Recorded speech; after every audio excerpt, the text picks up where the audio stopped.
এখন সে পারতেইছে না, এখন ভাইকে যাওয়ার চেষ্টা করতেছে, বুঝছেন? হ্যাঁ,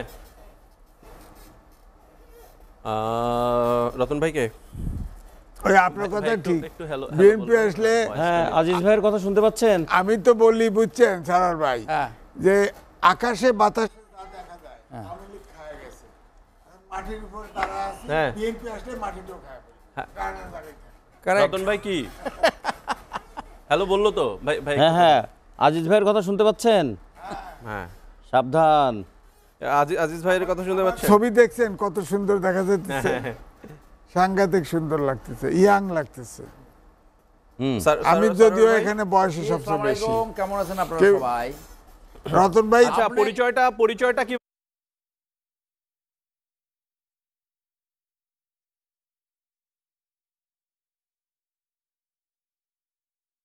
আপনি যত বেশি কথা বলেন তত শাইনিং। এই রতন ভাইকে পরিচয় করায় আজিজ ভাইয়ে যাব। ওকে ওকে ওকে।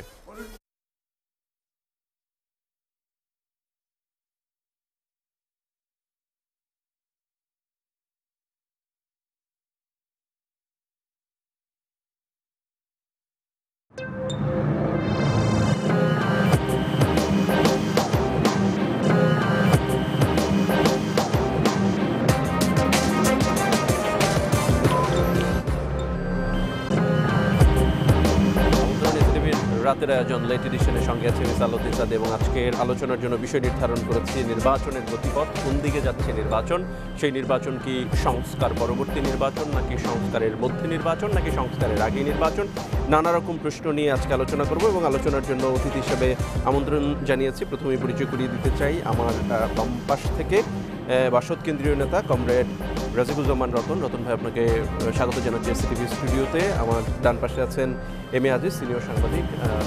আজিজ ভাই, আপনাকেও স্বাগত জানাচ্ছি এসসিটিভির আজকের এই আলোচনা এবং আমাদের সাথে আজকে যুক্ত আছেন সুপ্রিম কোর্ট আইনজীবী ব্যারিস্টার এম সারওয়ার হোসেন। তিনজনকে স্বাগত জানাচ্ছি এসসিটিভির আজকের আলোচনায় নির্বাচনের গতিপথ। সহজ প্রশ্ন নিয়ে আমি যেতে চাই রতন ভাই, আপনার কাছে গতিপথ কেমন মনে হচ্ছে, কোন দিকে যাচ্ছে?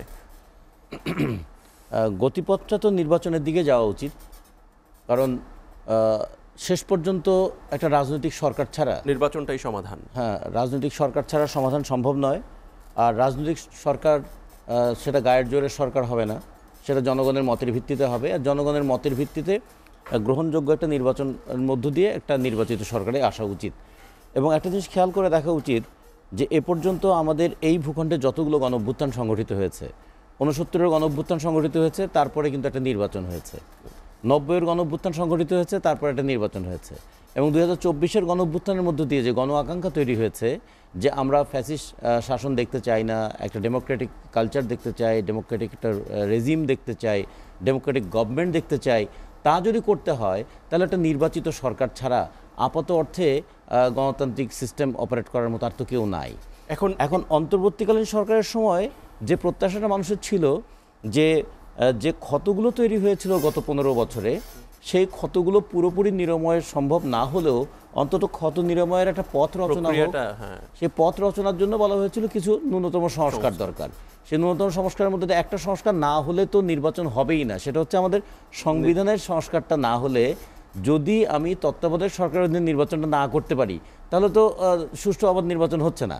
2 নম্বর হচ্ছে সংবিধানের যে সংশোধনীটা 15তম সংশোধনীতে নিয়ে এসে সংবিধানকে সংশোধন অযোগ্য করে ফেলা হয়েছিল 1/3 অনুচ্ছেদ, এবং যার মধ্য দিয়ে এই যে এখন যে আমাদের অনির্বাচিত যে সরকারটা আছে, অভ্যুত্থানের যে সরকার, এই অভ্যুত্থানের সরকারকে কিন্তু একটা সর্বোচ্চ শাস্তির মুখোমুখি দাঁড় করিয়ে দেওয়া আছে। ফলে যদি অভ্যুত্থানের এই সরকারকে আইনগত স্বীকৃতি দিতে হয় তাহলে পরবর্তী পার্লামেন্টে তো সেটা দিতে হবে। তাহলে পরবর্তী পার্লামেন্টে দিতে গেলে দ্রুত একটা নির্বাচন করা ছাড়া অভ্যুত্থানের এই সরকারকে তো আইনগত স্বীকৃতিটা দেওয়া যাবে না।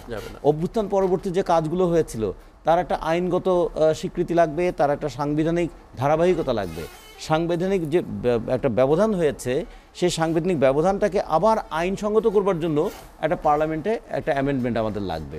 ফলে সব কিছু যদি বিবেচনা করি তাহলে একটা অভ্যুত্থান থেকে গণতান্ত্রিক প্রক্রিয়ায় আসার জন্য নির্বাচনের কোনো বিকল্প নাই। এর আগের অভ্যুত্থানগুলো আপনি বলছিলেন, আগের অভ্যুত্থানগুলো হয়েছে, সেই অভ্যুত্থান পরবর্তী নির্বাচন হয়েছে, কিন্তু অভ্যুত্থানের যেই প্রত্যাশা সেটি ব্যর্থ হয়েছে বা পূরণ হয়নি এরকমের অভিযোগ তো সবাই করে। এই 24-এর পরে যদি স্বাভাবিক একটা নির্বাচন হয়, আপনি যেই বলছেন, প্রথম প্রশ্ন হচ্ছে এই যে নির্বাচনের কথাটি আমরা বলছি, গণতান্ত্রিক ক্ষমতার হস্তান্তর, সেই আলামতটা আমরা দেখতে পাচ্ছি কিনা? আর যদি শুধুমাত্র নির্বাচন, সেটি কি নির্বাচন, আমি ইন্ট্রোতে যেটি বলছিলাম যে সেটি কি সংস্কার পরবর্তী, আপনি যেটি বললেন যে সংবিধান সংস্কারটা অত্যন্ত জরুরি, কিন্তু রাজনৈতিক দলগুলো আসলে এই সংবিধান সংস্কারের ব্যাপারে অন্তর্বর্তীকালীন সরকারকে ওরকমের সমর্থন দিচ্ছে না, তাহলে ভবিষ্যৎটা কোথায় যায়? এখন হিস্ট্রি দেখুন, 69-এর অভ্যুত্থানের পরে যে নির্বাচনটা হলো, সেই নির্বাচনের পরে পাকিস্তানি শাসক গোষ্ঠী যখন নির্বাচনটাকে বাতিল করে দেওয়ার চেষ্টা করলেন, অথবা গণরায়কে উপেক্ষা করার চেষ্টা করলেন, অথবা গণ আকাঙ্ক্ষাকে পদদলিত করার চেষ্টা করলেন সামরিক শক্তি দিয়ে, তার ফলে কি দাঁড়ালো? মানুষকে আবার পাল্টার একটা সংগ্রামের মধ্যে দিয়ে মুক্তিযুদ্ধের দিকে চলে যেতে হলো। 90-এর অভ্যুত্থানের পরে 91-এ যখন এলো, 3 জোটের রূপরেখা অনুযায়ী যখন দেশটা চললো না, যখন বলা হয়েছিল যে পরপর কয়েকটা নির্বাচন অন্তত তত্ত্বাবধায়ক সরকার হবে, সেটা যখন হলো না, ফলে আবার একটা বড় আন্দোলনের মধ্য দিয়ে কিন্তু আমাদেরকে, বড় আন্দোলনের মধ্য দিয়ে 96 আবার একটা বড় আন্দোলনের মধ্য দিয়ে কিন্তু তত্ত্বাবধায়ক সরকার প্রবর্তনের জায়গা যেতে হয়েছিল।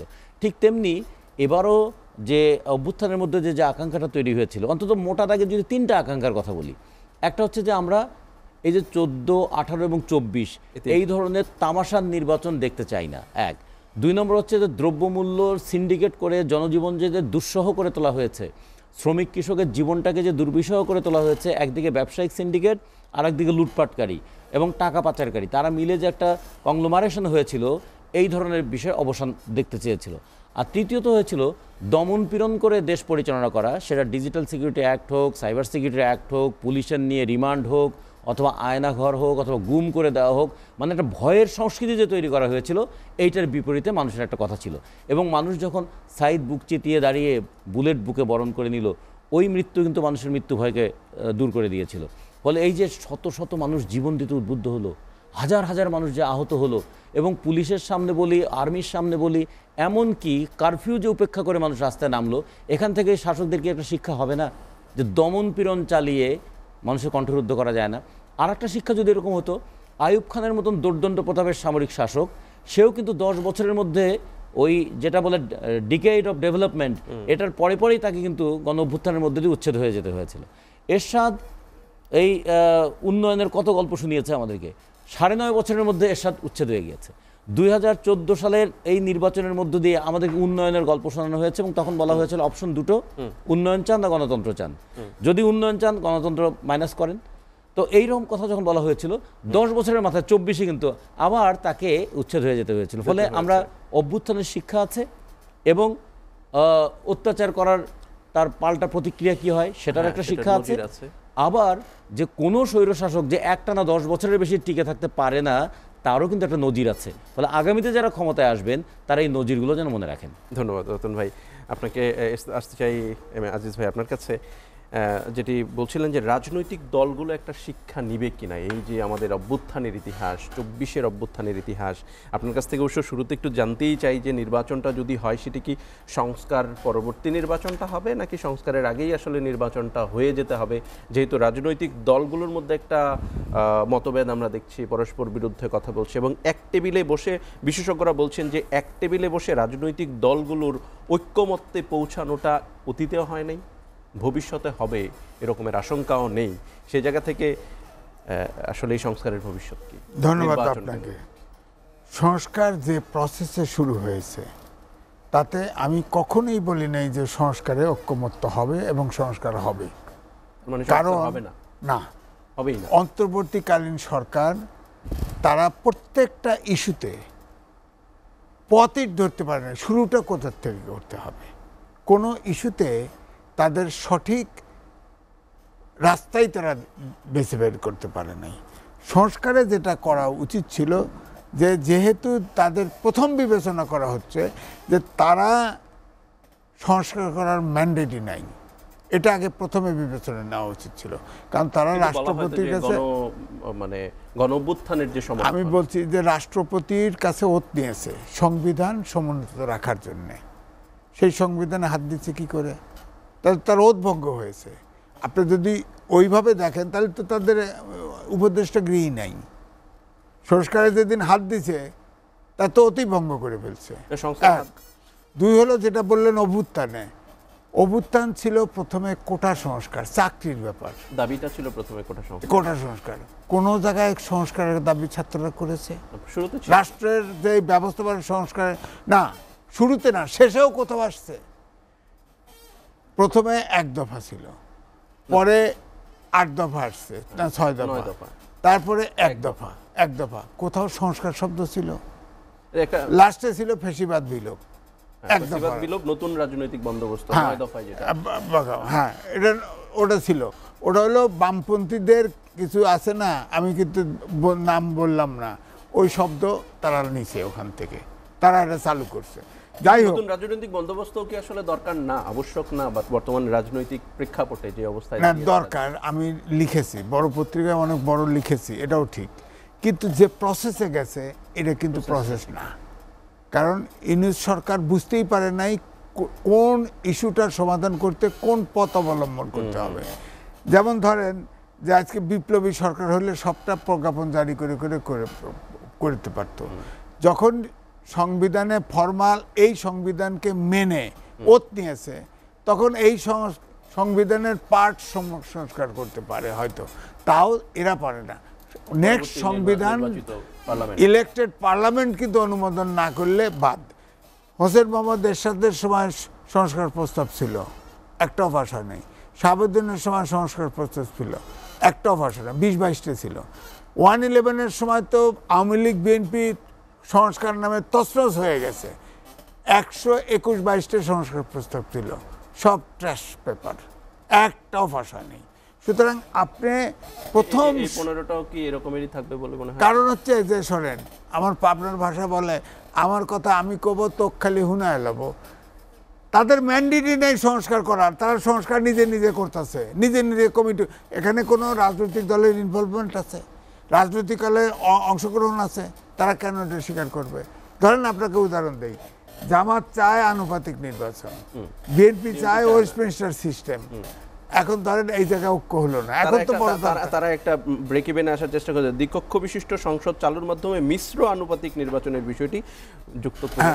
তাহলে ধরেন 2 জায়গায় স্টিক করলো, 2 জায়গায় 2 পার্টি স্টিক করলো, কি করবেন? হবে না, হবে না, হবে না।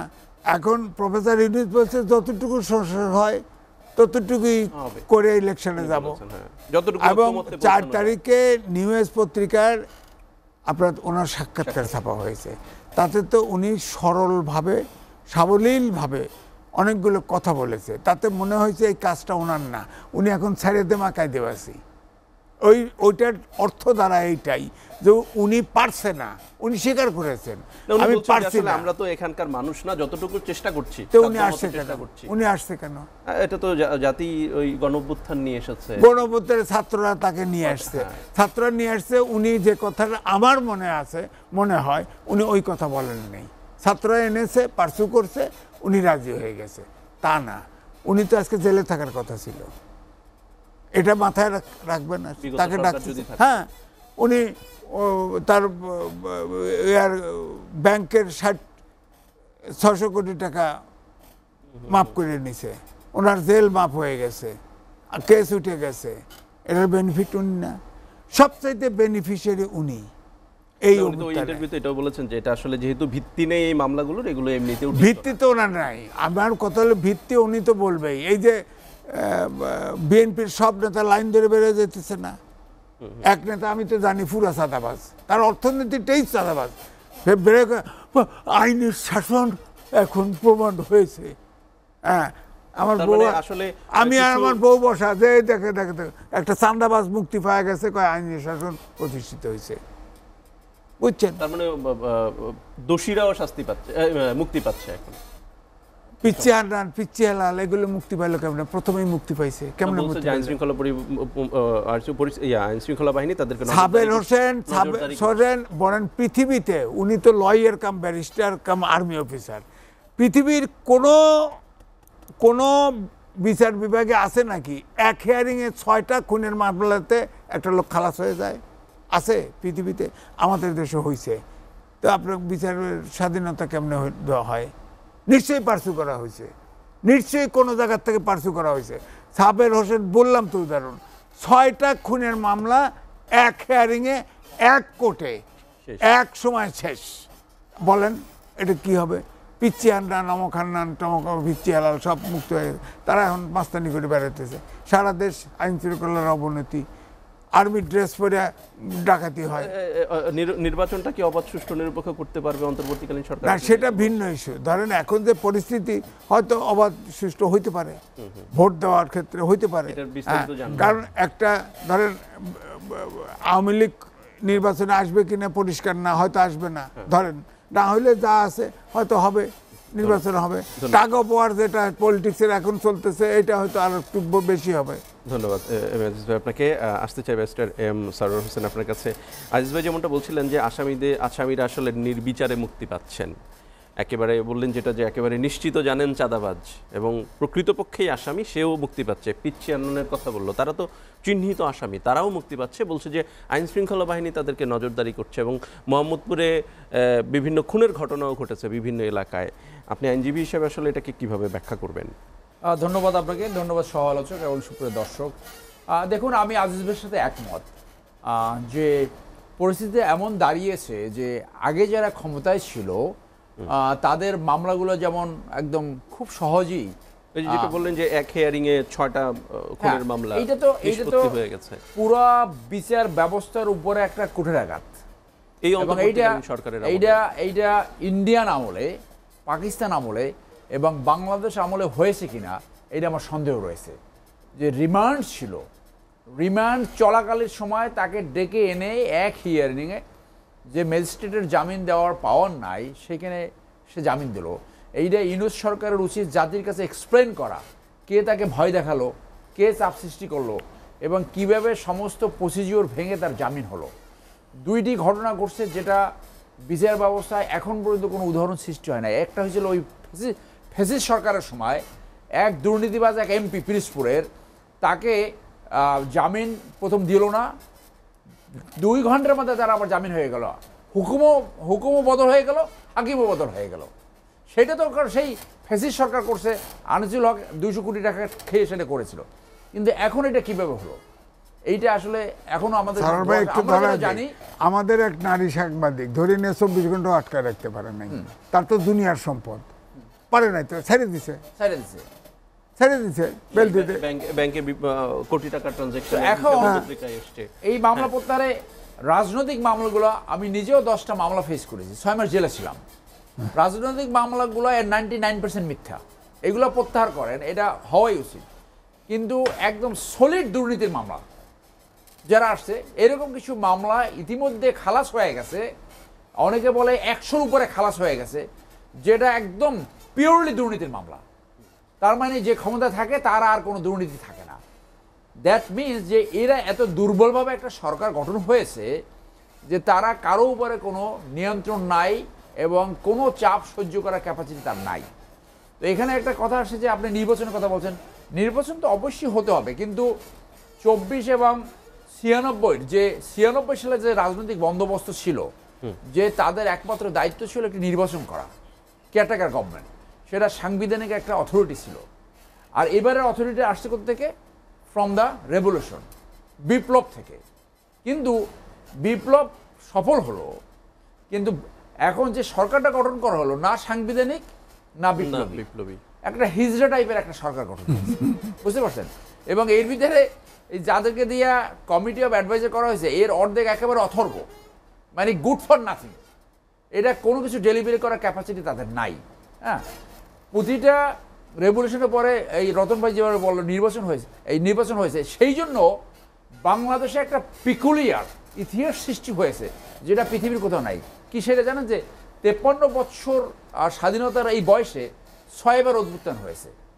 অর্থাৎ বাংলাদেশের রাজনৈতিক কালচার সৃষ্টি হয়েছে, প্রতিবার একটা সরকার আসবে, তারা জোর করে ক্ষমতা আঁকড়িয়ে রাখবে, তারা ফ্যাসিস্ট হবে, তারা লুটপাট করবে, তারা ভোগবাদিতায় লিপ্ত হবে, জনগণ তাদেরকে নামাতে হবে। দ্যাট মিনস আসলে যে নেতৃত্ব বাংলাদেশে আসার কথা, একটা জাতি গঠনে যে নেতৃত্ব দরকার, কেন শান্তিপূর্ণভাবে ক্ষমতা হস্তান্তরের বিধান পৃথিবীর উন্নত দেশ এই বিধান প্রণয়ন করেছে, কেন পিসফুল ট্রানজিশন অফ পাওয়ার প্রয়োজন, এইটা দে হ্যাভ নট লার্নড। এরা এসে তাদের প্রথম হলো পরিবারের দুর্নীতি বকডাউন হয়ে যায়, পরিবারের দুর্নীতির পরে তার নেতাকর্মীর দুর্নীতির ভিতরে আঁকড়াই যায়, ওই দুর্নীতি ঠেকাইতে যে কখনো সুশাসন ন্যায় বিচারে যেতেই পারে না, ওখানে যেতেই পারে না, এর মধ্যে আবার পতন হয়ে যায়, পতনের পরে আবারও এই আমাদেরকে এইটা করছে, যার জন্য এইটা একটা সুযোগ আসছিল জাতি গঠনের। সেই জন্য আমি বলবো ইয়েস, নির্বাচনে অবশ্যই যেতে হবে, কিন্তু নির্বাচনের আগে মিনিমাম যে কাজটা করা উচিত ছিল, প্রায়োরিটি যদি আপনি বলেন, অন্তত এই প্রোক্লেমেশনটা যদি আগে ঘোষণা করতো, প্রোক্লেমেশনটা এখন গণহত্যাকারীদের বিচার, বাইডেন হিসাবে 100 জনের বিচার হওয়া উচিত ছিল, বাইডেনের ছেলের বিচার যদি 1 মাসের ভিতর হতে পারে, ট্রাম্পের বিচার যদি 1 মাসের ভিতরে হতে পারে, সেইটাকে তো আমরা শর্ট ট্রায়াল বলি না, তাহলে সেরকম একটা প্রভিশন কার মাধ্যমে আনতে পারতেন? প্রোক্লেমেশনের মাধ্যমে। আর দুর্নীতিবাজদের যারা এই বাংলাদেশে যারা দুর্নীতি করে টাকা তো পাচার করছে একটা অংশ, সেই পাচারের টাকা আনার তো আপনার কোনো স্টেপ নিয়েছেন বলে আমার জানা নাই। যে অবৈধ সম্পত্তি বাংলাদেশে রেখে গেছে 4-5 জন উদাহরণ দিই, নেস্টি করাপ্ট আনিসুল হক, তাপস, এই যে গম কামরুল, বুঝতে পারছেন, মেয়র, এইগুলা এই 5-6 জনের সম্পত্তি বাইনাও স্পেশাল ট্রাইব্যুনাল দিয়ে করে প্রেমা ফেসি তার দুর্নীতির মামলা প্রমাণ হলে তার সেই টাকা জনগণের কাছে মানে রাষ্ট্রীয় কোষাগারে আসতে হবে। সেই টাকা দিয়ে আপনি যারা নিহত হয়েছে তাদেরকে কম্পেনসেশন করবেন, যারা আহত হয়েছে তাদের ট্রিটমেন্ট করবেন এবং তাদেরকে কম্পেনসেশন দিবেন। কোনো কিন্তু রাষ্ট্রীয় কোষাগার টাচও করতে হবে না, কিছুই করতে পারেনি। এমনকি যে স্বৈরাচারীর সবচেয়ে বড় একটা ইনস্ট্রুমেন্ট কি ছিল? নির্বাচন। 14, 18, 24 সেই সময় 64 জন এসপি, 64 জন আপনার ডিসি, এরাই তো সবচেয়ে বড় ইনস্ট্রুমেন্ট। এই যে 364 একজনের বিরুদ্ধে ব্যবস্থা নিতে পারে না, এরা তো স্বৈরাচার ডাইরেক্ট সৃষ্টি করছে। তাহলে কিভাবে পারতেন? আপনি নর্মাল আইন দিতে পারছেন না, প্রোক্লেমেশন দিয়ে তাদেরকে ডিসমিস করে বিচারের সম্মুখীন করা উচিত ছিল। সেই সময় যে নির্বাচন কমিশনগুলো ছিল সেইগুলোকে আপনার প্রোক্লেমেশনের মাধ্যমে করা ছিল। সো আপনি একটা হিজড়া টাইপ সরকার গঠন করে জনগণের আকাঙ্ক্ষা এবং এত বড় ত্যাগ, এই যে 2000 মানুষের মৃত্যু, ছাত্র জনতা এই যে চক্ষু হারায় ফেলছে, এই যে 20,000 লোক, এইটার উপর একটা তামাশায় পরিণত হয়েছে। আপনি you cannot perform, you cannot rise to the occasion, আপনি দায়িত্ব নিলেন কেন? এখানে কি তামাশা করতে আসছেন নাকি? একজনের ইন্টারভিউ শুনলাম, আসিফ নজরুল, নাম নিয়ে বলি, 1 মাসের ভিতরে ওই যে একটা সংবাদপত্র বললো আমি আমার আগের জায়গায় যাইতে চাই, মানে 1 মাসেই টায়ার্ড হয়ে গেছে। আরে ভাই, আপনি এটা পারফর্ম করতে পারবেন না, আপনি নিলেন কেন? ইউনুস সাহেব বলে আমাকে সাফাসিফ কালে চলে যাবো, হোয়াই হ্যাভ কাম? তাইলে আপনি ছাত্রদের দিয়ে চালাতেন, তাদের চালাতেন, যেভাবে চলুক। বিপ্লব সফল হতে হলে বিপ্লবী সরকার দরকার হয়। নাও জনগণের ভাগ্য নির্ভর করবে যে রাজনৈতিক দল ক্ষমতায় আসবে, মোস্ট লাইকলি বিএনপি, তারা কতটুকু সংস্কার ধারণ করে, তারা জবাবদিহিতা নিজেদের ভিতরে আনয়ন করতে পারে কিনা, তারা দুর্নীতিবাজকে নিবারণ করতে পারে কিনা, তারা চরিত্রিত মানুষকে সরাইতে পারে না, তারা এই যে ফেসিজমকে দূরে রাখতে পারে কিনা। এই জনগণ এখন ভয়ের ভিতরে আছে যে ভবিষ্যতে যদি এরাও আবার যদি একই ক্যারেক্টার ধারণ করে, তাহলে প্রবাবলি আবার 10 বছরের ভিতরে আপনি দেখতে পারেন যে আরেকটা ওই যে 7 বারের একটা উদ্বোধন আসবে আর কি। আমরা সেখানে যেতে চাই না। ধন্যবাদ সারোয়ার হোসেন। আমাদের একটা বিরতি নিতে হচ্ছে, এসটিভি লেট এডিশনে একটা বিরতি নিচ্ছে, সাথেই থাকুন।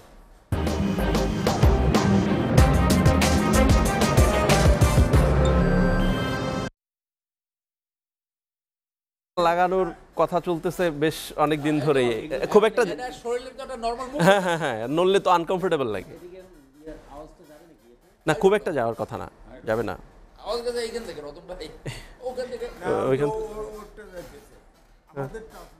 আমার একটু বেশি বাজে চেয়ারটা দিছে আর কি। আচ্ছা, আমি একটু যদি রতন ভাই আপনার কাছে যেটা নিয়ে আসবো, যে 1 মাসের বাদে বলে আমি আগের জায়গায় যাইতে পারি। আরে ভাই, শেখ হাসিনা 15 বছর সরকার চাইলে টায়ার্ড হয় নাই, মানুষ তাকে বিতরণ করেছে, সে 1 মাসের ভিতরে বলে আমি আগের জায়গায় যাই। লুচ্চা হলো সবচেয়ে অধম্য, লুচ্চুমি করতে পারতেছে না ও লুচ্চা, কারণ ও তো বিয়ে করতে পারে না, 3টা নিকাহ করছে, তিনটেই নিকাহ। অনেকে বলে বিয়ে করতে পারে, ও 10টা বিয়ে করছে, 4টার কাবিন হয়েছে আর 6টার কাবিন হয় না। মেসেজ ছিল আমাদের এক সাংবাদিকের সাথে, মেসেজ ছিল, সেখানে সে লুচ্চামি করছে। ও কাজ কিভাবে ওর কামই ছিল লুচ্চামি। এর ভিতরে একজনও তো ক্রাইসিস ম্যানেজমেন্ট জানে না। সে একদিন একটু 18 ঘন্টা শুক্রবার কাজ করে, আমরা লেফটেন্যান্ট, সেকেন্ড লেফটেন্যান্ট, ক্যাপ্টেন থাকার পরে জীবনের অর্ধেক সময় রাত্রে কাজ করছি, এমন হয়েছে 7 রাত ঘুমোতে পারি নাই। He does not know how to work.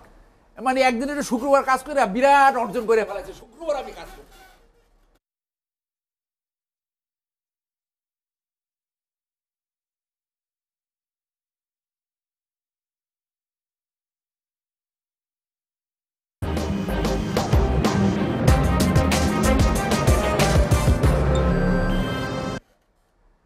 দেখছেন সিটিভি লেট এডিশন, আলোচনা করছি নির্বাচনের গতিপথ নিয়ে। আবারও আসতে চাই কমরেড রাজিকুজ্জামান রতন ভাই আপনার কাছে। আজিজ ভাইও বলছিলেন, সারোয়ার ভাইও বলছিলেন যে আসলে আজিজ ভাই বলছেন যে অথর্ব সরকার, সারোয়ার ভাই বলছিলেন যে উপদেষ্টারা ছেড়ে দে মাকে দেবাচ্ছি, এই টাইপের একটা অ্যাটিটিউডের মধ্যে চলে গেছে। এরকমের যখন অবস্থা, তখন এই বিপুল আকাঙ্ক্ষার যেই সাধারণ মানুষের ম্যান্ডেট, সেটির কি হবে? আর সামনের নির্বাচনটা এই সরকার, যেমন সারোয়ার ভাই যেমনটা বলছিলেন যে ডিসি এবং এসপি যারা ছিল তাদেরকে তাদের বিরুদ্ধে ব্যবস্থা নেওয়া দরকার ছিল, সেটি পারেনি। আমরা বরঞ্চ দেখেছি যে সচিবালয়ে ডিসি নিয়োগের ক্ষেত্রে হাতাহাতির ঘটনা পর্যন্ত ঘটেছে, সেটাকে তদন্ত কমিটি আবার 17 জনের বিরুদ্ধে ব্যবস্থা নেওয়ার কথা বলেছে, সেটিরও কোনো ভবিষ্যৎ আমরা দেখিনি। স্বয়ং উপদেষ্টারা নিজেরা বলে যে উপদেষ্টারা কথা, মানে আমলারা কথা শুনছে না, কাজ করছে না। আসলে শাসকের আসনে বসে এই ধরনের কথা যখন বলে, তাহলে জাতির এত বড় গুরুত্বপূর্ণ সামনে যে নির্বাচনের কথা আমরা বলছি, সেটি নিয়ে কতটা আশাবাদী হতে পারি একটি অবাধ, সুষ্ঠু, নিরপেক্ষ নির্বাচনের জন্য? আসলে প্রশ্নটা আশাবাদী হওয়ার নয়, প্রশ্নটা হচ্ছে এটা আমাদের করতে হবে, অনিবার্য। আচ্ছা, আমাদের কি এখন পিছিয়ে যাওয়ার কোনো উপায় আছে? কোনো সুযোগ নেই। এখন আমাদের সামনে এগিয়ে যেতে হবে। এই সরকারকে অথর্ব বলি, অকার্যকর বলি, যাই বলি না কেন, এটা একটা সরকার। তো তাহলে এই সরকারকে পরবর্তী সরকারের কাছে তো দায়িত্ব দিয়ে যেতেই হবে। অথর্ব বলে তো যেন-তেনভাবে হয় না, যেন-তেনভাবে যদি হয় সেটা পরে বোঝা যাবে। কিন্তু অথর্ব সরকারকে যদি আমি বলি অথর্ব সরকার, তাকে যত কন্টিনিউ করব তত তো তার অথর্বগিরি আর বাড়বে, তাই না? তাহলে এখন যদি আমি মনে করি, যদি আমি মিন করি, আমরাও যদি মিন করি যে এই সরকার পারছে না, তাহলে আমাদের তো দাবি তোলা উচিত, যেহেতু তুমি পারছো না এবং তুমি করতে চাইছো না এবং ইতিমধ্যে তুমি টায়ার্ড ফিল করছো এবং কখনো কখনো তুমি হতাশ হয়ে যাচ্ছ, তো তোমার হতাশা ছড়ানোর অধিকার নাই। মানুষ একটা আশাবাদ থেকে অভ্যুত্থান ঘটিয়েছিল, তো ঠিক আছে, একটা সুষ্ঠু অবাধ গ্রহণযোগ্য নির্বাচন দিয়ে দাও। এই নির্বাচনের পরে যারা ক্ষমতা আসবে তারা বুঝুক, তারা দায়বদ্ধতা নিয়ে কাজ করুক, তারা জবাবদিহির মধ্যে পড়ুক, জনগণ ডিসাইড করুক যে যাদেরকে তারা ক্ষমতায় দেখতে চায় তারা তাদের পছন্দ অনুযায়ী রাষ্ট্র পরিচালনা করছে কি না। ফলে আমি পারছি না এবং কাউকে আসতেও দেবো না, এইটাও কিন্তু আবার খুব ভালো লক্ষণ হবে না। এক নাম্বার 2, এক জিনিস খেয়াল করুন যে আমরা বলি না যে আগের সরকার ফ্যাসিস্ট ছিল, তো ফ্যাসিস্ট কীভাবে হয়? শোষণ করে বলেই তো সে শাসন করতে চায়। একচেটিয়া যখন লুণ্ঠন হয়, পুঁজিবাদে যখন একচেটিয়া লুণ্ঠন হয়, ছোট পুঁজিগুলোকে গ্রাস করে যখন বড় পুঁজি হয়, যখন মনোপলি হয়, যেমন 6টা চিনি ব্যবসায়ী মিলে গোটা চিনির মার্কেট দখল করে, 5টা তেলের মালিক পুরো তেলকে নিয়ন্ত্রণ করছে, কিংবা চালের বাজার নিয়ন্ত্রণ করছে, আলুর বাজার নিয়ন্ত্রণ করছে, উত্তরবঙ্গের 2 টাকা কেজির ফুলকপি ঢাকায় 30 টাকায় বিক্রি করার জন্য একদম এটা একটা কাঁচা বাজারেরও একটা সিন্ডিকেট তৈরি হয়েছে। তার মানে অর্থনীতিতে যেমন সিন্ডিকেট হয়েছে, রাজনীতিতেও সেরকম একটা সিন্ডিকেট হয়। ফলে ফ্যাসিবাদ বলি তখনই যখন অর্থনীতিতে যখন এক কেন্দ্রীকরণ হয়ে যায়, রাজনীতিতেও তখন এক কেন্দ্রীকরণ হয়ে যায়। তখন আমি যা বলবো, আমি যেভাবে চালাবো, আমি যেভাবে কাজ করব, সেইভাবে তোমাকে চলতে হবে। যেমন বাজারে ওরা বলে আমরা যেভাবে জিনিসের দাম নির্ধারণ করবো সেই দামে আপনাকে কিনতে হবে, ঠিক তেমনি রাজনীতিতেও সেটা করে। ফলে অর্থনৈতিক শোষণ আর রাজনীতিতে তার কর্তৃত্ব, এই দুটো একসঙ্গে মিলে একটা ফ্যাসিস্ট শাসন তৈরি হয়। আমরা সেটা যদি দূর করতে চাই, তাহলে বাজার ব্যবস্থাটা কি একটু গণতান্ত্রিক করবার জন্য, জনগণের জীবনটাকে সহনীয় করার জন্য কোনো পদক্ষেপ নিলাম? পদক্ষেপ নিয়ে যদি ব্যর্থ হতাম। সরকারের উপদেষ্টা বলেছেন যে আমি অন্যকে চাচ্ছি যে তোমাদের কি সুবিধা দিলে তোমরা আসবে, আসো ব্যবসা করো। যারা আমদানি সুবিধা দিয়ে কাউকে নিয়ন্ত্রণ করা যায়? বলুন। বলতে হবে তোমাকে, ব্যবসায়ীকে আহ্বান জানাচ্ছে, বলতে হতো যে তোমাকে এই নিয়মের মধ্যে ব্যবসা করতে হবে। রাষ্ট্রের কাজ কি? রাষ্ট্র কি বলবে তোমাকে সুবিধা দিয়ে আমি ব্যবসা করাবো? রাষ্ট্রে তো এখানে প্রথম তো তার মরাল একটা ডিগ্রেডেশন হয়ে গেল। রাষ্ট্র বলবে তুমি ব্যবসা করবে, আমার পিছনে আছে 18 কোটি জনগণ, আমি 18 কোটি জনগণের মুখপত্র, আর তোমরা 2 লাখ ব্যবসায়ী।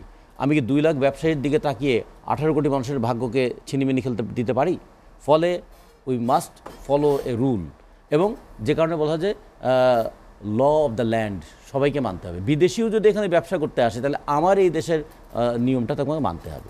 ফলে এই গার্ডসটা তো একটা রাষ্ট্রের থাকতে হবে। সে 3 দিনের জন্য সরকার থাকুক আর 3 বছরের জন্য থাকুক, তার একটা গার্ডস থাকতে হবে concept of protecting and guarding the interest of the people, সেটা যদি সে প্রোটেক্ট করতে না পারে তাহলে তো বুঝতে হবে যে সরকার অকার্যকর হয়ে যাচ্ছে।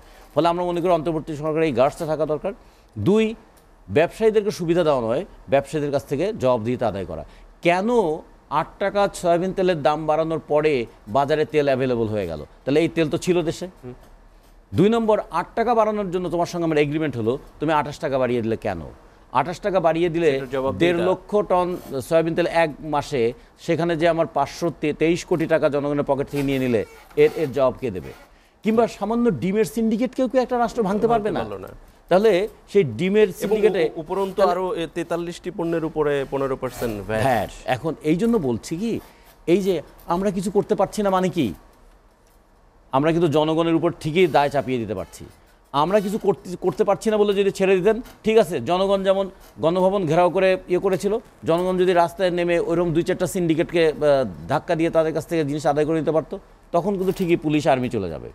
ফলে কিছু করতে পারছি না এই কথাটা কিন্তু একটা লেম এক্সকিউজ। সে আসলে জনগণের জন্য কিছু করতে চাচ্ছি না, আমি করতে চাই কি, এই যে ওই যে বন্দোবস্ত নামে একটা কথা খুব চালু হয়েছে। আসলে বন্দোবস্ত কি, সবসময় তো একটা বন্দোবস্ত থাকে। এখন শব্দের খেলায় মানুষকে তো আটকে রাখা যাবে না, আমাকে শব্দের যথার্থ অর্থটা দেখতে হবে, আসলে কি পদ্ধতিতে সরকারটা চলছে। এবং আরেকটা কথা একটু দেখেন, খেয়াল করে মানুষের অ্যাটেনশন ডাইভার্সন অ্যাক্টিভিটিসগুলো কীরকম। আচ্ছা, বাংলাদেশে কি সমস্যাটা ছিল জাতীয় পতাকা? না। বাংলাদেশের সমস্যা কি ছিল জাতীয় সঙ্গীত? না। বাংলাদেশের সমস্যা কি জাতীয় সীমানা? না। এগুলো সামনে নিয়ে আসলো। তারপরে কি সংবিধানকে আমরা কবরস্থ করে দেবো? আচ্ছা, সমস্যা কি এখন সংবিধান? তাহলে যা আমার সমস্যা নয় তাকে সমস্যা হিসেবে দেখিয়ে জনগণের অ্যাটেনশনটাকে অন্যদিকে ডাইভার্ট করাটা কি ঠিক হচ্ছে? ফলে এগুলো কিন্তু জবাবদিহিতার মধ্যে আসতে হবে। যে সরকারই ক্ষমতায় থাকেন না কেন তাকে অবশ্যই এর জবাব দিতে হবে। জনগণ তো আজকে জবাব নিতে পারছে না, কিন্তু জনগণের মনের মধ্যে প্রশ্নগুলো আছে। ধন্যবাদ রতন ভাই। আজিজ ভাই, আপনার কাছে আসতে চাই। রতন ভাই যেমনটা বলছিলেন যে আসলে ডাইভার্ট করার একটা প্রবণতা এই অন্তর্বর্তীকালীন সরকারের বিভিন্ন উপদেষ্টাদের মধ্যে আমরা দেখেছি, এবং বিভিন্ন তাদের সমর্থন পুষ্ট যারা আছে তাদের মধ্যেও দেখেছি, মানে অন্তর্বর্তীকালীন সরকারকে যারা সমর্থন করে তাদেরও এরকমের যখন একটা প্রেক্ষাপট, সেখানে প্রধান উপদেষ্টা জাতীয় ঐক্যমত্য গঠন কমিশনের প্রধান থেকে রাজনৈতিক দলগুলোকে ঐক্যমত্যে আনতে চায়, এটা একটা অসম্ভব দায়িত্ব নিছে। উনি তো নিজেই বলে এ বিষয় আমার না, আমি যোগ্য না, তার উপদেষ্টারাও যোগ্য না, ওনারাও নাকি শিখতেছে। এটা তো রাষ্ট্র চালানোর শিক্ষার ট্রেনিংখানা বানাইছে ওনারা।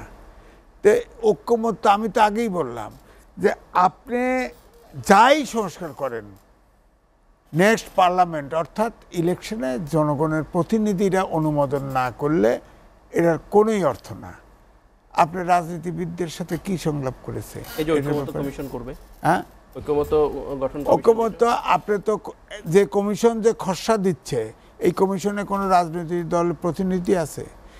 কমিশন ডাকছেন, যার যার লিখিত দিয়ে আসছে। আপনি যদি আন্তরিকভাবে কমিশনের সংস্কার চাইতেন, এখন 2টা বড় দল আছে, আওয়ামী লীগ, জামাত, তারা তো তাদের প্রস্তাবনা, বিএনপি জামাত, তারা লিখে দিচ্ছে না? লিখে দিচ্ছে তো। আপনাকে বিএনপির পক্ষ থেকেও বলা হয়েছে এটা প্রয়োজনে বাড়তে পারে, কমতে পারে। আপনি এই যে 2টা পার্টির সংস্কার, এটি নিয়ে আপনি বসতেন রাজনৈতিক দলের সাথে সরাসরি, প্রয়োজনে এক্সপার্ট নিয়ে বসে তাহলে তো জিনিসটার সমাধান হবে। সেটাই তো হবে বললো। এই প্রতিবেদনগুলো যখন পাবে, এই জানুয়ারির মাঝামাঝি তো ঐক্যমত্য গঠন কমিশন হবে, সেই রাজনৈতিক দল এই জন্যই বলে একমতে পৌঁছে যেইগুলো সম্ভব হবে সংস্কার। এই জন্যই বলে যে ওনারা দুইজন জনগণের পাশ বোঝে, আমরা বুঝি না, পেশাজীবী, ওনারাও বুঝতেছে না। ওনারা এনজিও আর শিক্ষক, 2-1টা আমলা আছে, তারা নিরিবিলি আলাদা কাম করতেছে, এরা বোঝে না। আপনি সংস্কার করলেন, এটা রাজনীতিবিদদের কাছে গিলোটিন করাতে পারবেন? ইগো লাগবে না? তোমরা কারা? যদি বলে তোমরা সংস্কার করার কারা, তোমাদের ম্যান্ডেট কোথায়? এই প্রশ্ন যখন সংস্কার আর্গুমেন্ট করে যদি বলে দেয় কেউ, কি করবে সে? তার তো ম্যান্ডেট, এখতিয়ারই নেই সংস্কার করার। তাহলে যেহেতু পার্লামেন্ট, নেক্সট পার্লামেন্ট একটা সমঝোতা পৌঁছাইলে অনুমোদন করবে, যারা ইলেকশনে আসবে অর্থাৎ রাজনীতিবিদদের সাথে দেরকে কনফিডেন্সে নিয়ে এই সংস্কার যদি করতো, তাহলে এই সংস্কার তো ফাইনাল হলো না। তাহলে রাজনীতিবিদরা তখন নেক্সট পার্লামেন্টে এটা এখন অনুমোদন ঐক্যমত্য করতো। গঠন কমিশন যদি রাজনীতিবিদদের নিয়ে তাদের মতামত নিয়ে তাদের যেটি ঐক্যমত্যে পৌঁছায় সেটা যদি সংস্কার করে সেটি তো পরবর্তী পার্লামেন্ট রেকগনাইজ করবে। করবে, যদি করে, করবে না তো সিচুয়েশন তো তা নাই। কারণ এক এক বিশেষ করে আমি বড় দুইগুলো দলের কথা বলছি, দুই রকম প্রস্তাব আসতেছে না। কিন্তু মাননীয় প্রধান উপদেষ্টা বলছেন যে বাহিরে ওনারা এটা হয়তো রাজনৈতিক কালচার, কিন্তু ভেতরে সবাই এক। ভিতরে কি গোপনে গোপনে করলে রতন ওনার ভাই, কাছে যখন যায় তখন রতন ভাই আমার ক্ষুধা লাগছে, একটা বিস্কিট দেন, আচ্ছা দিব। সারোয়ার ভাই একটা ইয়ে দেন, এক কাপ চা দেন, দিবে, স্বীকার করলো। এটা তো ব্যক্তিগতভাবে কথা বললাম। যখন রতন ভাই আর সারোয়ার ভাই একসাথে বসবে তখন কিন্তু ওনাদের পলিটিক্স ছাড়বে না, একসাথে রাউন্ড টেবিলে বসবে। গোপনে গোপনে ওই ইয়ের মতো আর কি। একজন বুড়ি খুব চালাক ছিল, পাট কাটতে দিছে, সবার ভাতের নিচে একটা করে এক্সট্রা একটা করে মাছ দিছে, হ্যাঁ কই মাছ দিছে। তো কানে কানে বলে, আমার পাটটা একটু ভালো করে কাটিস, আমি একটা তোরে আলাদা ভালোবাসি, কই মাছ দিছি না, যে হ্যাঁ দিছে। তো সব কাটছে।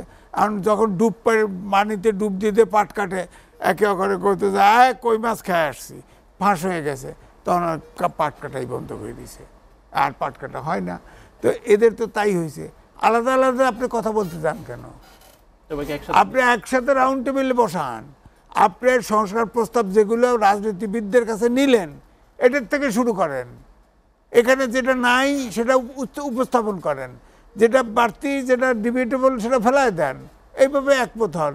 আপনি কানে কানে কথা বলে আলাদা আলাদা কথা বলে একদিনে 9টা পার্টি ডাকছেন, কি সংস্কার সংলাপ করছেন? একদিনে 9টা পার্টি এক বিকেলে আলাপ করছেন, আধা ঘন্টা করে গেছে, চা খাওয়ার সময় পায় নাই, দিয়ে কাগজ খালি দিয়েছে, ওই তো ওই কথাই, আমার কথা আমি কব, তো খালি হুনায় লব। হ্যাঁ, এত সহজ না তো।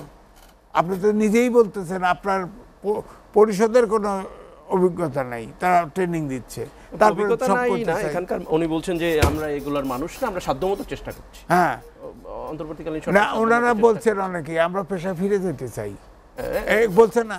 তো এই যে নেগেটিভ কথা, এটা নেগেটিভ কথা। দায়িত্ব নিছেন কা? দায়িত্ব নিয়ে মাঝ পথে আমরা চলে যেতে চাই, এরকম একটা উদ্ভূত পরিস্থিতিতে আসলে নিতে হয়েছে তার সকলের। কেন? তারা কি অনুরোধে ইউনুস সাহেবকে নাই বিদেশে ছাত্ররা আনছে, ছাত্ররা অবুঝ তারা ডাকি আনছে। হ্যাঁ, তো হলো সারা দেশে ব্যবসায় এক্সপার্ট, সে তো রাজনীতিতে এক্সপার্ট উঠবে, এটা তো ছাত্ররা জানে না। দেখছি ওয়ার্ল্ড ফেমাস লোক লয়ে এসে বসাই দিছে। সে আবার ফের বলছে, ওই ইন্টারভিউতে বলছে, আমার কাছে যা নাম হয়েছে আমি যা চিনি তাদের লয়ে লইছি উপদেষ্টা পরিষদ। কিন্তু দ্য ইকোনমিস্ট তো ডক্টর মোহাম্মদ ইউনূসের দায়িত্ব গ্রহণকে বাংলাদেশের জন্য বিরাট বড় একটা সুযোগ হিসেবে, কারণ হচ্ছে তার তো এই হিপনোটাইজিং ক্যাপাসিটি আছে। ওয়ার্ল্ডের যেখানেই যায় দেখেন, জাতিসংঘে গেছে, আমাদের সরকার প্রধান রাষ্ট্রপ্রধানরা গেছে না, অ্যাপয়েন্টমেন্ট করে কারো কারো আনতে পারে না, আর ইউনুসের সাথে দেখা করার জন্য পাগল। হ্যাঁ, সব লাইনই পায় না, অ্যাপয়েন্টমেন্টই পায় না, এই অবস্থা। এটা তো আছে, এই জন্য তার প্রয়োজন আছে, কিন্তু তার জন্য নির্ধারিত অন্য জায়গা আছে। সেটা হলে তাকে প্রেসিডেন্ট বসায় রাখেন, সে ফান্ড টান্ড এনে দিবে, ওপিনিয়ন তৈরি করবে, পশ্চিমা দেশ সব তার কারণে উপকৃত থাকবে, সেটা। কিন্তু রাষ্ট্রের এক্সিকিউটিভ পদে তার পক্ষে সম্ভব না। সে আরেকটা ওই গ্রামীণ, উনি বলতে দয়ালুর মতো মানে খুব সরলভাবে কথা বলতেছে। গ্রামীণ ব্যাংকের যখন ইন্টারেস্ট আদায় করে তখন সরল থাকে না, তখন যখন ইন্টারেস্ট ঘাড় মোটকা ধরে ইন্টারেস্ট আদায় করে সাধারণ লোকের কাছে তখন থাকে না। ওইটা করে না কেন? রাষ্ট্র চালাতে হলে যেখানে শক্ত হইতে করতে হবে, যেখানে নরম হইতে হবে। হ্যাঁ, তো সুতরাং আপনি এক জায়গায় ঠিকই প্র্যাকটিস করতে পারেন, এখানে এসে করেন যে আমার কাজ না। ধন্যবাদ এম এ আজিজ ভাই। আসতে চাই ব্যারিস্টার সারোয়ার হোসেন ভাই আপনার কাছে। যে কথাটা সারোয়ার ভাইকে যেটা দিয়ে শুরু করেছিলাম সেটাই আসলে সারোয়ার ভাই যেটা বলছেন যে আসলে ঐক্যমত্যে পৌঁছানোটা খুব কঠিন, বিশেষজ্ঞরা আসলে বলছেন অতীতেও হয় নাই।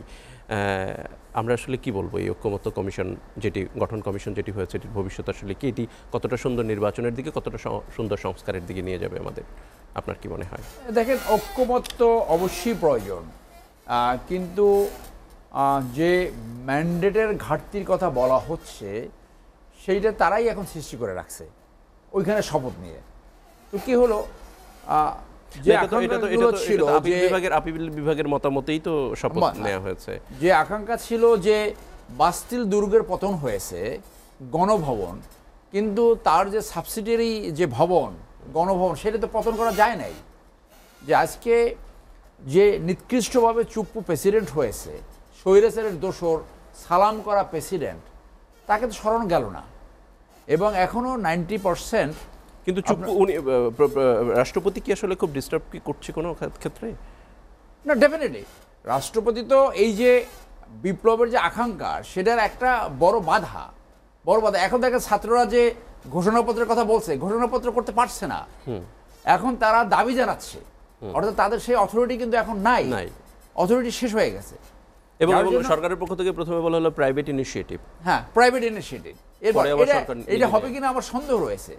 সেই জন্য মানুষ যেটা দেখতেছে, মানে এখানেও বলা হচ্ছে রাজনৈতিক দল এবং অংশীজনের সাথে আলাপ করে হচ্ছে জুলাই গণঅভ্যুত্থানের ঘোষণাপত্র দেওয়া হবে, সেটি না প্রথমে বলছে যে রাজনীতিবিদরা রাজি আছে, এখন তো পারতেছে না।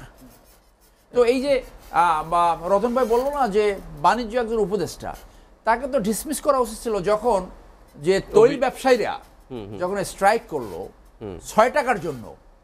আজকে যদি প্রোক্লেমেশনটা থাকতো এইখানে, এই যে চায়নাতে যেটা হয় ব্যবসায়ীরা যখন এরকম করে, আপনার সাত্তার সরকার একবার সব ব্যাংকারদেরকে ডিসমিস করে দিয়েছিল, মনে আছে না? এইখান থেকে বেশি না 4-5 জনকে ধরে শর্ট ট্রায়াল করে তাদেরকে যদি ঝুলাই দিত ফাঁসিতে, তৈলের দাম আর কোনদিন বাড়তো না। সো আগে একটা ওই চাউল ব্যবসায়ী ছিল, সুযোগ কি আছে অবশ্যই আছে, প্রোক্লেমেশনের মাধ্যমে, সেইটাই তো বিপ্লবীয়া। শোনেন, সেইটা আগে একটা চাউল ব্যবসায়ী ছিল, সে বললো যে চালের সিন্ডিকেট আমি নিয়ন্ত্রণ করতে পারলাম না, কারণ সিন্ডিকেটের যে হোতা সে কিভাবে সিন্ডিকেট নিয়ন্ত্রণ করবে? দেখেন এই ব্যবসায়ী লোককে আইনা আবার এই প্রথমেই তাকে স্ট্রাইক করে, আজকে স্ট্রাইক করলো যে কজন রেসপন্স তাদের ধরে না, প্রোক্লেমেশনের মাধ্যমে কোর্ট মার্শাল করা উচিত ছিল, কোর্ট মার্শাল করে তারপরে ওপেন সরল উদ্যানে তাদের বিচার করা উচিত ছিল। এই ছাড়া তো কোনোদিন কোনো এই ধরনের দুর্বৃত্তেই তো পরিস্থিতি কখনো নিয়ন্ত্রণ করা যায়নি, কেউ পারবে না। তো কিছুই পারছে না। মানুষ কি দেখতে চায়, আকাঙ্ক্ষাটা কি? যে রাজনীতিবিদরা রাজনৈতিক পদ ধারণ করে রাষ্ট্রীয় পদে এসে চুরি করবে না, মানি লন্ডারিং করবে না, চরিত্রহীন কাজ করবে না। তো সেইটা তো সেই জায়গায় তো যেতে পারছে না। আপনি এসে 2 দিনের টায়ার্ড হয়ে গেছেন, যারা টায়ার্ড হয়ে গেছে তারা তো দেখে নাই যে আন্ডার স্ট্রেস কন্ডিশন কিভাবে ক্রাইসিস ম্যানেজমেন্ট করতে হয়। বিপ্লব উত্তর এবং যুদ্ধোত্তর জায়গায় কারা সফল হয়েছে আপনি দেখেন, ম্যাক্সিমাম জায়গায় কেন ব্যর্থ হয়েছে, আপনার বিপ্লব কেন ব্যর্থ হয়েছে? বিপ্লবের দুইটা ফেজ থাকে, একটা ইমিডিয়েট অবজেক্টিভস আর একটা হচ্ছে আলটিমেট অবজেক্টিভস। ইমিডিয়েট অবজেক্টিভস হলো ফ্যাসিজমের পতন, স্বৈরাচারের পতন। আলটিমেট অবজেক্টিভস হলো বিপ্লব যে আকাঙ্ক্ষায় সংগঠিত হয়েছে সেইটাকে বাস্তবায়ন করা। কারা পেরেছে? আজকে ফ্রান্সকে পুনর্গঠন করছিল সেকেন্ড ওয়ার্ল্ডের পরে, চার্লস গল, সে কে? War hero. মার্শাল টিটো যুগোস্লাভিয়াকে গঠন করেছিল। আমেরিকা কে গঠন করেছে? Roosevelt, war hero. ব্রিটেনকে পুনর্গঠন করেছে চার্চিল, ওয়ার হিরো। আপনি লিকুয়েনের কথা বলেন, এরা কি ক্যারেক্টার নিয়ে আসছে? একদিন শুক্রবার কাজ করে, শুক্রবারে একদিন কাজ করে বলে আমার শুক্রবারে কাজ করেছি, ক্রেডিট দিতে চাই। কত বড় আহম্মক! আমার সেনাবাহিনীর চাকরি জীবনে লেফটেন্যান্ট, সেকেন্ড লেফটেন্যান্ট, ক্যাপ্টেন অবস্থা আমরা প্রতি শুক্রবার বসে করছি, 7 দিন না ঘুমিয়ে আমরা কাজ করছি একসাথে। They do not know how to work under stress, তারা জানে না how to manage the crisis. এইখানেই তো তাদের ব্যর্থতা। সেই জন্য এখন সবাইকে নিয়ে বসে আজিজ ভাই যেটা বলছে, একটা যতটুকু পারে ঐক্যবোধ কইরা নির্বাচন দেন, এখনো সময় আছে। এই দুর্নীতিবাজ এবং গণহত্যাকারী দ্রুত বিচার করে মানুষের সামনে দেখান অন্তত কিছু করেছেন। আমি আবারও বলবো, মানুষের আকাঙ্ক্ষা পূরণের জন্য রাজনৈতিক দলের ভিতরে সবচেয়ে বড় সংস্কার দরকার। তারা যদি এখান থেকে শিক্ষা নেয়, আজকে যারা ক্ষমতায় যেতে চায় তাদেরকে এই যে বিএনপির আপনার 2006-এর প্রথম থেকে এবং আওয়ামী লীগের প্রথম থেকে শিক্ষা নিতে হবে। অন্য যারা আসতেছে যে তারা জন আকাঙ্ক্ষা ধারণ করে রাখতে পারে কিনা, জন আকাঙ্ক্ষাকে ধারণ না করলে আবার ওই আশঙ্কাই কিন্তু সৃষ্টি হবে। ধন্যবাদ ব্যারিস্টার সারোয়ার হোসেন ভাই। আমাদের বিরতি নিতে হচ্ছে, এসটিভি লেট এডিশনে নিচ্ছে আরেকটা বিরতি, সাথেই থাকুন।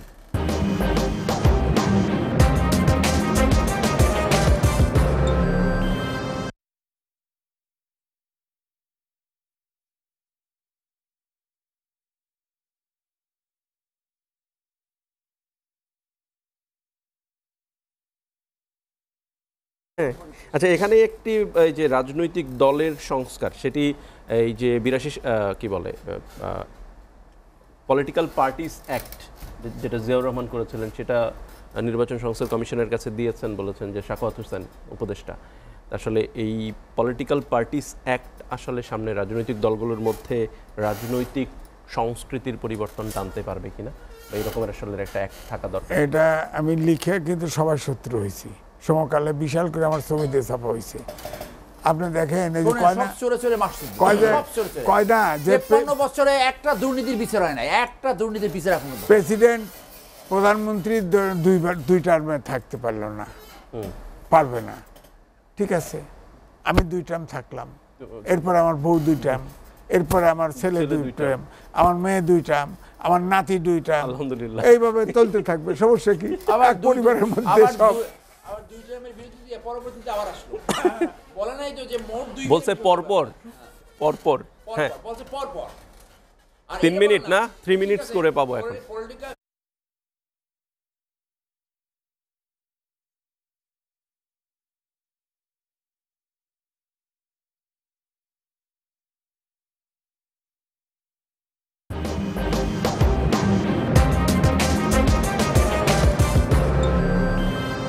দেখছেন এসিটিভি লেট এডিশনের আলোচনা করছি নির্বাচনের গতিপথ নিয়ে। আবারও আসতে চাই কমরেড রাজিকুজ্জামান রতন ভাই আপনার কাছে।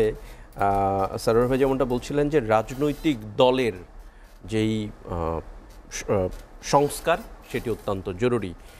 একজন উপদেষ্টা বলেছেন যে পলিটিক্যাল পার্টিস অ্যাক্ট যেটি এর আগে করা হয়েছিল জিয়াউর রহমানের আমলে, সেটি অন্তর্বর্তীকালীন সরকার যেই নির্বাচন সংস্কার কমিশন করেছে সেখানে দেওয়াও হয়েছে। আসলে রাজনৈতিক দলগুলোর কে একটি নিয়মের মধ্যে আনার জন্য এরকমের কি পলিটিক্যাল পার্টিস অ্যাক্ট ওয়ার্ক করবে কিনা, আর সেটি যদি হয় রাজনৈতিক দলগুলো আসলে সেটা মানবে কিনা? যদি একটা নিয়মিত নির্বাচন হয়, নির্বাচন হচ্ছে সবচেয়ে বড় অ্যান্টিডোট, যেটা দিয়ে রাজনৈতিক দলগুলো সংস্কারের পথে যেতে বাধ্য হবে। এখন আমরা যদি কয়েকটা কাজ কিন্তু করতে পারি, নির্বাচনে টাকার খেলা চলবে না, নির্বাচনে পুলিশ এবং প্রশাসনকে ব্যবহার করা যাবে না, আর নির্বাচনে ধর্মের রাজনৈতিক ব্যবহার হবে না। কারণ টাকা দিয়ে মানুষকে বশীভূত করা যায়, আর ধর্মের আবেগ দিয়েও মানুষকে বিভ্রান্ত করা যায়। ধর্ম মানুষের বিশ্বাস, আবেগ, এটাকে কেউ যেন ক্ষমতায় যাওয়ার সিঁড়ি হিসেবে ব্যবহার না করে। এই জায়গাগুলো যদি একটু বন্ধ করা যায়, আর তারপরে যদি হয় যে যারা নির্বাচনে অংশগ্রহণ করবেন তারা যেমন তাদের আয় ব্যয়ের হিসাবটা দেবেন, ঠিক তেমনি নির্বাচিত হওয়ার পরে 5 বছর যদি পার্লামেন্ট মেম্বার হিসেবে তারা থাকেন, এই 5 বছর কোনো পার্লামেন্ট মেম্বার কোনো ব্যবসা করতে পারবেন না। কারণ রাষ্ট্র যেহেতু তাকে ভাতা দিচ্ছে, রাষ্ট্র তাকে সুবিধা দিচ্ছে, এই 5 বছরে তারা নিজের এলাকার বাইরে কোনো ব্যবসা বাণিজ্য বাড়িঘর করতে পারবেন না। এবং এমপি সাহেবের কাজ আইনসভায়, ফলে তাকে ওই ব্যবসা বাণিজ্য করতে গিয়ে ওই কনফ্লিক্ট অফ ইন্টারেস্টের সুযোগ নেওয়া তাকে দেওয়া যাবে না। এই কাজগুলো যদি অন্তত বন্ধ করে, তারপরে দেখা যাক পার্লামেন্ট পলিটিক্যাল পার্টিস অ্যাক্ট না, পলিটিক্যাল পার্টি অ্যাক্ট সেটা নাই। পলিটিক্যাল পার্টি অ্যাক্টের মধ্যে আরও অনেক কথা আছে। সেটা কি, নির্বাচনে আপনি 25 লাখ টাকা পর্যন্ত খরচ করতে পারবেন। একজন স্কুলের হেডমাস্টার, সৎ মানুষ, তিনি কি মিনিমাম 25 লাখ টাকা বা ম্যাক্সিমাম 25 লাখ টাকা এইরকম কোথাও যদি তার হয়, সে কি নির্বাচনে দাঁড়াতে পারবেন না। তো ফলে প্রথমে টাকার খেলায় হেরে যাবেন তিনি। এরপরে যে অলিখিত মনোনয়ন বাণিজ্য এবং ওই ভোটারদের মন কেনার জন্য যে টাকা ব্যবহার করা, এগুলো যদি করতে থাকে তাহলে তো আর টাকাওয়ালারা ছাড়া নির্বাচনে কেউ যেতে পারবে না। যদি ব্যবসায়ীদেরই ক্লাব হয় পার্লামেন্ট, তার পার্লামেন্ট তো ব্যবসায়ীদের স্বার্থ রক্ষা করবে। আর একটা বিষয় যদি হয়, যদি পার্লামেন্ট যদি আইনসভা হয়, তার সঙ্গে তো বিতর্ক হবে, কোন আইনে দেশ চলবে, কৃষি নীতিটা কী হবে, শিল্পনীতিটা কী হবে, শিক্ষানীতিটা কী হবে, বাণিজ্য নীতিটা কী হবে, পররাষ্ট্রনীতি কী হবে। বলুন তো, গত 53 বছরে পার্লামেন্টে এই ধরনের বিতর্ক কি আমরা শুনেছি? শুনি নাই। প্রশংসা শুনতে টাকা খরচ করেছি। পার্লামেন্টে 1 মিনিট পার্লামেন্টের ব্যয় নির্বাহ করতে গেলে 2 লক্ষ টাকা খরচ হয়। এখন একজন আরেকজনকে যদি গালি দেয়, ওই গালি দেওয়ার খরচও কিন্তু জনগণই বহন করে। ফলে আমরা মনে করি পার্লামেন্টকে যদি একটা কার্যকর করতে হয়, প্রথমে নির্বাচনী ব্যবস্থাটাকে টাকার প্রভাব থেকে মুক্ত করতে হবে। 2, পার্লামেন্ট সদস্যদের জবাবদিহিতার মধ্যে আনতে হবে। 3, প্রশাসন এবং পুলিশ যারা সমস্ত স্বৈরাচারের দোষর থাকে, যারা সমস্ত ফ্যাসিস্টকে ফ্যাসিস্ট হয়ে ওঠার করে, রাজনৈতিক দলগুলো গালি খায়, কিন্তু তারা কিন্তু ঠিকই দুধ মধু খায়, এই জায়গাটাও একটু বন্ধ করার ব্যবস্থা করতে। তাহলে ওই কাগজে কলমে পলিটিক্যাল পার্টিস রেগুলেশন না করে অন্তত রিয়েল একটা পলিটিক্যাল রেগুলেশন তৈরি করা যাবে। ধন্যবাদ রতন ভাই। আসতে চাই আবারও আজিজ ভাই আপনার কাছে।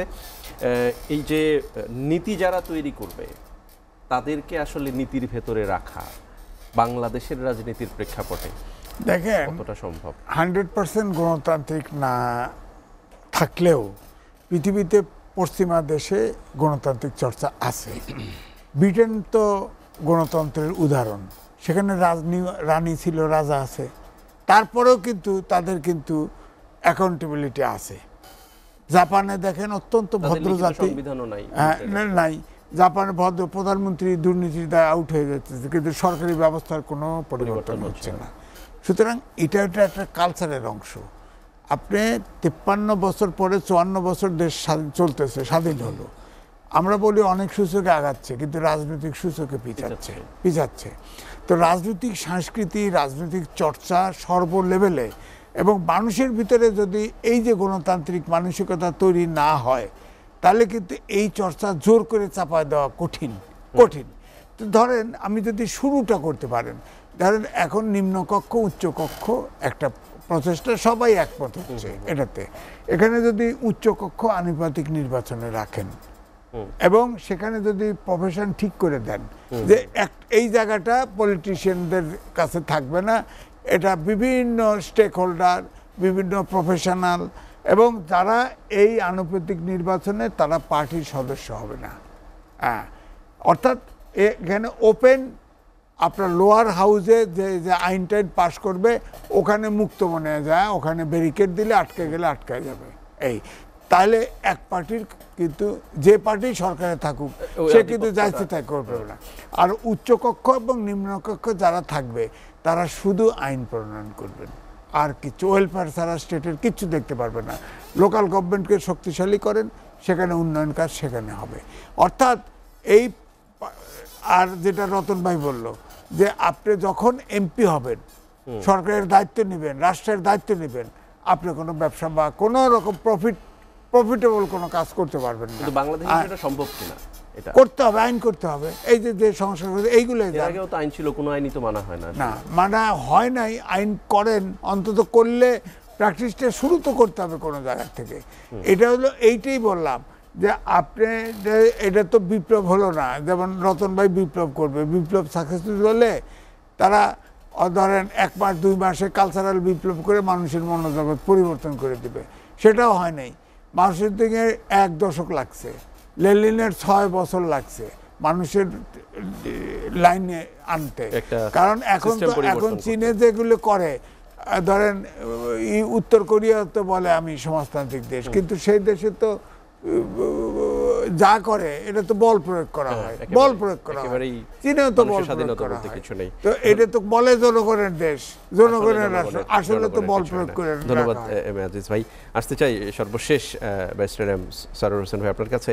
রাজনৈতিক সূচকে আমরা পিছিয়েছি, অনেক কিছুতেই এগিয়েছি হয়তো, কিন্তু রাজনৈতিক সূচকে 53 বছর পিছিয়েছি আমরা। যদি আগাতে চাই কি করব? মারাত্মকভাবে পিছিয়ে আছি যে দুর্নীতিবাজ এবং চরিত্রহীন মানুষদেরকে রাজনীতি থেকে কোনোভাবে ফেজ আউট করা যাচ্ছে না। এবং জাতি গঠনে যেটা বললাম যে 6 বার গণ উৎপাদন ঘটেছে, এর মূল কারণটা কি? যে এই ধরনের একজন নেতা আসে নাই।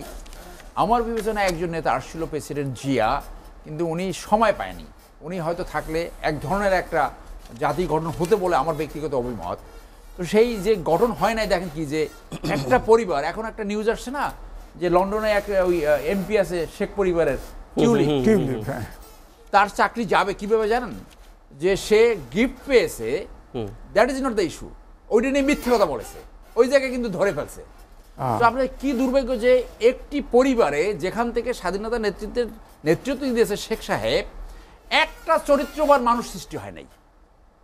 মানে একটা চরিত্রবান, সব বলে লুটের তন্ত্র, এবং এই সব দেখেন ছেলে নাতি পুতি সব এইটা অন্য রাজনৈতিক দলকে পার্থক্য দেখাতে হবে যে তারা একই ক্যারেক্টার ধারণ করে না। এইখানে এই পরিবারতন্ত্রের বাইরে, পরিবারতন্ত্রের মাধ্যমে যে ক্রনিক ক্যাপিটালিজম সৃষ্টি হয়, সেইখানে সেই পরিবারতন্ত্র ধ্বংসের মুখে একসময় আসে। এইটাই পৃথিবীর প্রতিষ্ঠিত সত্য। যার জন্য রাজনৈতিক সরকার যে এমপি গিরি করতে হলে সে চুরি করবে না, তার সম্পত্তি হু করে বেড়ে যাবে না, সে চোরের সর্দার হবে না, ডাকাইদের সর্দার হবে না, কমিশনের সর্দার হবে না, একেবারে এক একটা শরীফ হয়ে দাঁড়ায়, এক এক এলাকার এক একটা মানে 12 ভূঁইয়ের মধ্যে দাঁড়ায়। এই জায়গাটা সবচেয়ে বেশি সংস্কার দরকার, যে তার স্বচ্ছতা, কোনো রকম অনৈতিকতা করবে, দল তাকে এক্সপেল করবে, নতুন নির্বাচন হবে। এই দলগুলো সেই জায়গায় যেতে পারে কিনা সেইটা হলো তাদের সামনে চ্যালেঞ্জ, আর না হলে এই স্যাক্রিফাইস ব্যর্থ হতে বাধ্য। কিন্তু এই যে বিএনপি তো এই ক্ষমতায় আসার আগেও দলের 1000-এর উপর নেতাকর্মীকে বহিষ্কার পর্যন্ত করতে হচ্ছে, তাও বিভিন্ন অভিযোগ আসছে। না, এই প্রশ্নটা তো আসছে, এই যে বহিষ্কার, এটা এনাফ হচ্ছে না কেন? যে একটা পিউনিটিভ অ্যাকশন, এটা হচ্ছে না কেন? হচ্ছে না এই কারণে যে বিগত দিনে যে ইস্যুগুলো আসছে, যে মনে করেন এই বসুন্ধরা গ্রুপ, একটা খুনি সে আইনের ঊর্ধ্বেই রয়ে গেল, অ্যালেস্ট খুনি, এখনো যে মামলাটা পর্যন্ত। এখনো চলছে, সেই মামলার আমি লয়ার, তাকে কোনো রাজনৈতিক দল বলল না একটা সুষ্ঠু তদন্ত চাই এবং বিচারের সম্মুখীন। তার মতো একটা ব্যবসায়িক ছেলে যদি আপনার এই এই আইনের ঊর্ধ্বে থাকতে পারে, তাহলে পলিটিশিয়ানরা ক্ষমতায় যাদের শরীর গরম হয়ে যায় তারা তো আইনকে মানে বিরুদ্ধে দেখাবেই। রাজনৈতিক দলই এটা ঠিক করবে। কারো যদি 200 ফ্ল্যাটের মালিক হয়, সে কিভাবে মালিক হলো সেইটা রাজনৈতিক দল ভিতর থেকে তদন্ত করবে। এখন রাজনৈতিক দল হয় তুমি টাকা কামাই করে আমাকে দেবা, তুমি কামাই করে, এটা চুরি করার একটা মেকানিজম হয়, তাহলে আর এই অন্ধকারের ভিতরে আমরা অন্ধকারে। করতে থাকি। ধন্যবাদ সারোয়ার হোসেন, ধন্যবাদ এম এ আজিজ ভাই, এবং ধন্যবাদ কমরেড রাজিকুজ্জামান রতন ভাই। অসংখ্য ধন্যবাদ এসটিভিতে আসবার জন্য। শেষ করতে হচ্ছে লেট এডিশন, শেষ হচ্ছে STV late edition. Late edition পুনঃপ্রচারিত হয় প্রতিদিন সকাল 8টায়, দেখবার আমন্ত্রণ রইল। ধন্যবাদ সবাই।